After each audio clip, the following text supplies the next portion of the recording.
రాజకీయ నాయకులకు ఇన్నాళ్లు ఓటరు మహాశైలే దేవుళ్లు అనుకున్నాం. కానీ వారి వెనకాల వేరే దేవుళ్లున్నారు. వారే గల్లీకొకరుగా పుట్టుకొస్తున్న బాబాలు, స్వాములు. ప్రకాశం జిల్లాలో ఉన్న రామదూత స్వామి దగ్గరకు క్యూ కడుతున్న వీవీఐపీలను చూస్తుంటే పరిస్థితి అలాగే అనిపిస్తోంది. సత్యసాయి తర్వాత ఇంతిలా వీవీఐపీలు దర్శించుకుంటున్నది ఈ స్వామినేనట. మరి ఆయన స్పెషాలిటీ ఏంటో తెలుసుకుందాం.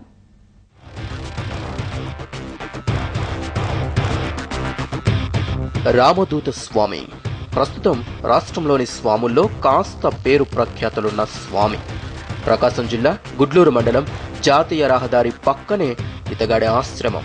జుట్టు విరబూసుకుని నుదుటిన బొట్లు పెట్టుకుని స్వామిలా వేషధారణ ఈయన స్టైల్.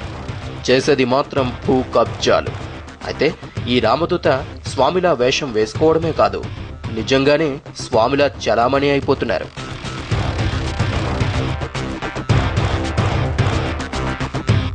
ఈ రామదూత స్వామి భక్తులు అల్లాటపాగాళ్లు కాదు, అంతా కేంద్ర మంత్రులు, వివిధ రాష్ట్రాల ముఖ్యమంత్రులు, పలు పార్టీల అధినేతలు ఈయన భక్తుల లిస్టులో ఉన్నారు. శనివారం ఆశ్రమంలో జరిగిన ప్రత్యేక పూజలకు బీజేపీ జాతీయ అధ్యక్షుడు నితిన్ గడ్కరీ రెక్కలు కట్టుకుని వాలిపోయాడంటే స్వామివారి ప్రాభవం ఎక్కడికి పాకిందో అర్థం చేసుకోవచ్చు.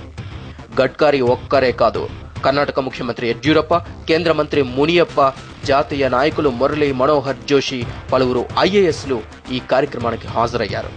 రామదూత కాళ్లు మొక్కి తరించిపోయారు.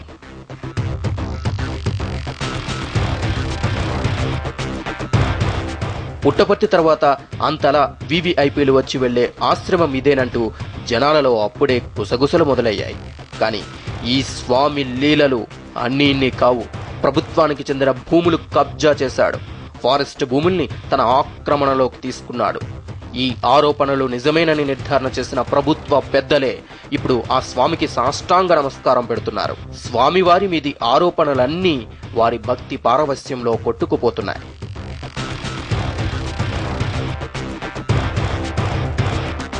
సత్యసాయి మరణం తర్వాత బాబాలలో మన రామదూత స్వామి హీరో అయిపోయాడు.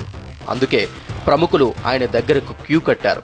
కర్ణాటకలో ఏర్పడ్డ రాజకీయ సంక్షోభం నుంచి బాబా దయవల్లే బయటపడ్డానని యడ్యూరప్ప చెప్తుంటారనే మాటలు బయట బాగానే ప్రచారంలో ఉన్నాయి. అదే మార్గంలో గాలి సోదరులకు స్వామివారి మీద ఎనలేని భక్తి ఉందట. గతంలో ఓసారి గాలి సోదరులు తరపున రామదూత క్షుద్ర పూజలు జరిపినట్లు పుకార్లు.